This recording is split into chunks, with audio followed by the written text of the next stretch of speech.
सिखो सेखारियों में अस्सलाम वालेकुम।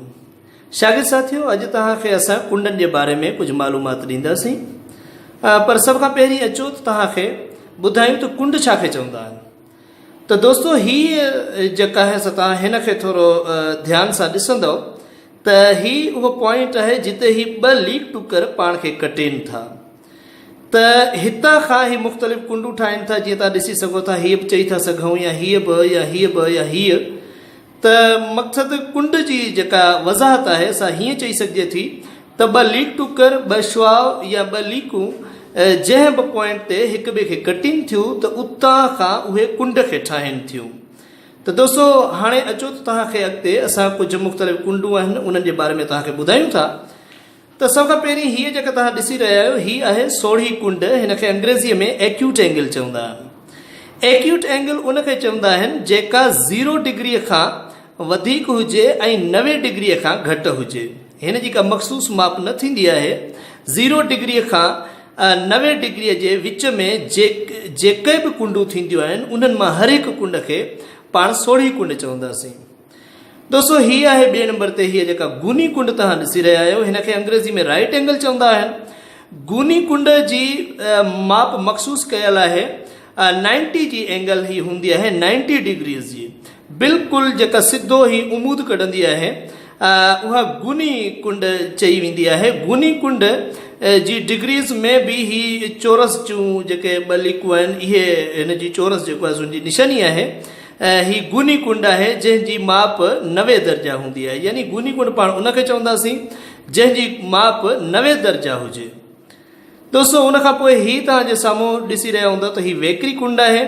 हिन खे अंग्रेज़ीअ में ऑब्ट्यूस एंगल चवंदा आहिनि।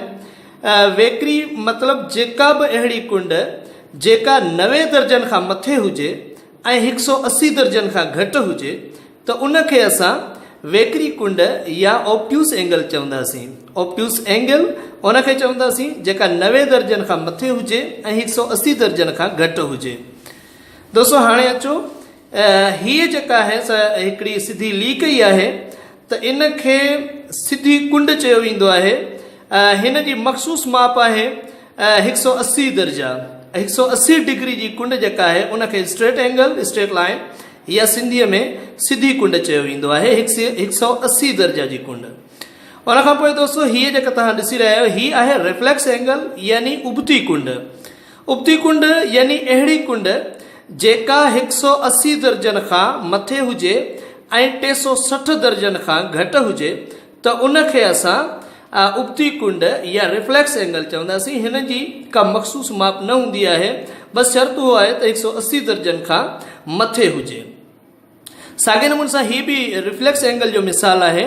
इहा ॾिसो पिया त तव्हां 180 दर्जा जेके हिते सिधे करण सां थींदा आहिनि उन खां हेठि आहे, त हीअ सॼो जेको आहे सो 180 खां मथे आहे, उन जे करे हिन खे रिफ्लेक्स एंगल या उबती कुंड चयो वेंदो। दोस्तो, हाणे अचो त हिन सर्किल ते तव्हांखे ॿुधायूं था दिलचस्प ॻाल्हियूं। इहे समूरियूं शयूं तव्हां हिन में ई सिखी था सघो।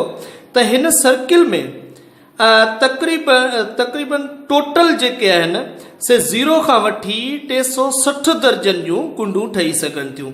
यानी पाण चई था सघूं त हीअ जेको नुक़्तो आहे हिन में वधि खां वधि हिकिड़े ई नुक़्ते खे, जेके लाइनूं हिकिड़े ई नुक़्ते मां गुज़री थियूं सघनि, उन्हनि जो तादाद जामेट्रीअ में 360 ई हूंदो आहे। हीअ तव्हां ॾिसी रहिया हूंदा त हिन जेका ही पॉइंट आहे हिन मां जेके बि लाइनूं पाण गुज़ारियूं त वधि मां वधि 360 थी सघनि थियूं। त हाणे रिपीट करियूं था, यानी हीअ जेका कुंड आहे इन खे असां एक्यूट एंगल या सोढ़ी कुंड चवंदासीं, छाकाणि जो हीअ 90 खां हेठि आहे। हीअ जेका एंगल आहे हिन खे असां राइट एंगल या गूनी कुंड चवंदासीं, ऐं हिन खां गूनी कुंड खां जेका 90 खां मथे आहे हिन खे असां जेको आहे सो चवंदासीं वेकरी कुंड या ऑब्ट्यूस एंगल। उनखां पोइ हीअ जेका सिधी आहे इन खे असां स्ट्रेट एंगल या सिधी कुंड चवंदासीं। हाणे जेकॾहिं हिन ते अचूं त हीअ जेका आहे सा असांजी थी वेंदी उबती या रिफ्लेक्स एंगल थींदी। हीअ बि हिन जी उबती आहे। त अहिड़े नमूने सां हिकिड़े सर्किल में 360 एंगल्स हुन जे मर्कज़ मां थींदियूं आहिनि। ऐं तव्हांखे ॿुधायूं त अंग्रेज़ीअ में हिकिड़ी चवणी बि आहे त एवरी पॉइंट हैज़ 360 एंगल्स, यानी हर जेका पॉइंट आहे उनखे 360 एंगल्स ईंदियूं आहिनि। उनजो मतिलबु इहो आहे त जॾहिं का ॻाल्हि ॿुधो त उन ते ध्यानु करियो गौर सां, सिर्फ़ु हिकिड़ी ॻाल्हि न सम्झो, छाकाणि जो उन हिकिड़ी ॻाल्हि जा केतिरा ई रुख थी सघनि था। असांखे उमेद आहे त हिन मां तव्हां एंगल्स जे बारे में